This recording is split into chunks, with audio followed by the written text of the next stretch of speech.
ہم ایک آسان راستے پہ چلے گئے, امپورٹ لیڈ اکانومی بن گئے, ہم نے اپنی قوت پہچانی نہیں. مجھے جو خوشی ہو رہی ہے آج یہاں کہ یہ اب پھر سے کوشش ہو رہی ہے کہ ہم اپنے پیر پہ کھڑے ہوں. یہ ایک پروگریس ہے, ٹیکنالوجی کا استعمال کر کے اپنا ملک کا پیسہ بچانا ہے.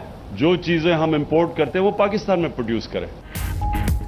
وزیراعظم عمران خان کا کراچی پورٹ ٹرسٹ کا دورہ, کارکردگی پر بریفنگ. گورنر عمران اسماعیل اور وزیر پورٹ اینڈ شپنگ علی زیدی موجود تھے. وزیراعظم کا شپ یارڈ میں شپ لفٹ اینڈ ٹرانسفر سسٹم کا افتتاح. وزیراعظم سومیانی لسبیلا بھی گئے. کہتے ہیں علاقے کو ہیلی کاپٹر سے دیکھا, بہترین سیاحتی مقام بنایا جا سکتا ہے.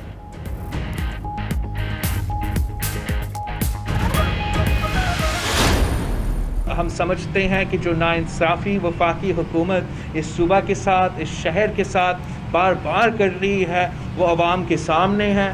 عوام اس کو دیکھ رہی ہے. تبدیلی کا اصل چہرہ بے روزگاری, غربت اور مہنگائی ہے. تو یہی وجہ ہے کہ سارے لوگ پیپلز پارٹی کی طرف آ رہے ہیں. یہ بہت انسٹیبل حکومت ہے, انلیجٹمیٹ حکومت ہے ہی, اور ہم سمجھتے ہیں کہ کسی بھی وقت عام انتخابات ہو سکتے ہیں. بلاول بھٹو کا وفاقی حکومت پر سندھ کے ساتھ ناانصافی کا الزام. کہتے ہیں مرکزی حکومت بہت غیر مستحکم ہے, کسی بھی وقت عام انتخابات ہو سکتے ہیں. پیپلز پارٹی کسی اور کے نہیں, عوام کے اشاروں پر یقین رکھتی ہے. تبدیلی کا اصل چہرہ مہنگائی, غربت اور بے روزگاری ہے. وفاقی حکومت صوبے کی عوام کو آن بورڈ لیے بغیر کوئی فیصلہ کرے گی تو وہ متنازع ہی رہیں گے.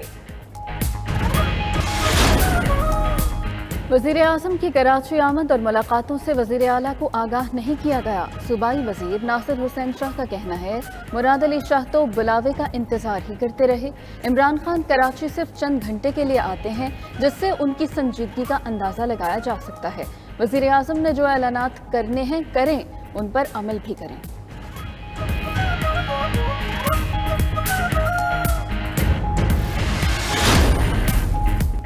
اپوزیشن لیڈر شہباز شریف نے حکومت کو ٹف ٹائم دینے کے لیے کمر کس لی. کل پی ڈی ایم اجلاس کے لیے پارٹی رہنماؤں سے مشاورت. ذرائع کے مطابق شہباز شریف کی نواز شریف سے بھی بات چیت ہوئی.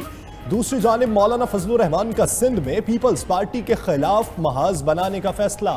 ہم خیال جماعتوں کے ساتھ الائنس بنائیں گے. فضل الرحمان سے مہاجر قومی موومنٹ کے آفاق احمد کی ملاقات. دشمن پاکستان کو اندر سے نقصان پہنچانا چاہتا ہے, وہ اپنی سازشوں میں شکست کھائیں گے. Army chief general Qamar Javed Bajwa اور امریکی وزیر دفاع لائیڈ جے آسٹن میں ٹیلی فونک رابطہ. ترجمان امریکی محکمہ دفاع کے مطابق خطے میں سلامتی اور استحکام کے لیے باہمی اور مشترکہ اہداف پر تبادلہ خیال. افغانستان کی صورتحال پر دوحہ میں 3 روزہ عالمی کانفرنس کا آغاز. افغان قومی مصالحتی کمیشن کے سربراہ عبداللہ اور طالبان کے نمائندوں کی شرکت. پاکستان کے نمائندہ خصوصی برائے افغانستان محمد صادق خان اور برطانیہ اور یورپی یونین کے خصوصی ایلچی بھی شریک. اجلاس کا مقصد افغانستان میں تشدد میں کمی اور مذاکرات کی بحالی ہے.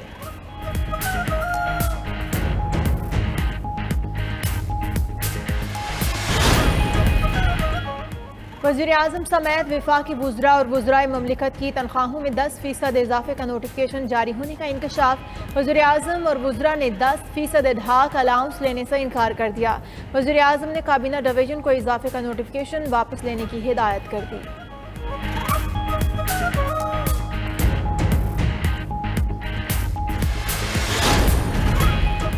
قومی اسمبلی کا اجلاس. دستور میں مزید ترمیم کے بل کی تحریک منظور. بل متعلقہ قائمہ کمیٹی کو ارسال. علی محمد خان بولے 18ویں ترمیم میں کوئی سقم ہے تو دور کر لینا چاہیے. قانون عوام کے لیے ہوتا ہے, عوام قانون کے لیے نہیں ہوتے. لیگی رکن مرتضیٰ جاوید عباسی بولے حکومت 3 سال سے اپوزیشن کو انتقام کا نشانہ بنا رہی ہے, عوام کو نون لیگ کی حمایت سے نہیں روک سکی.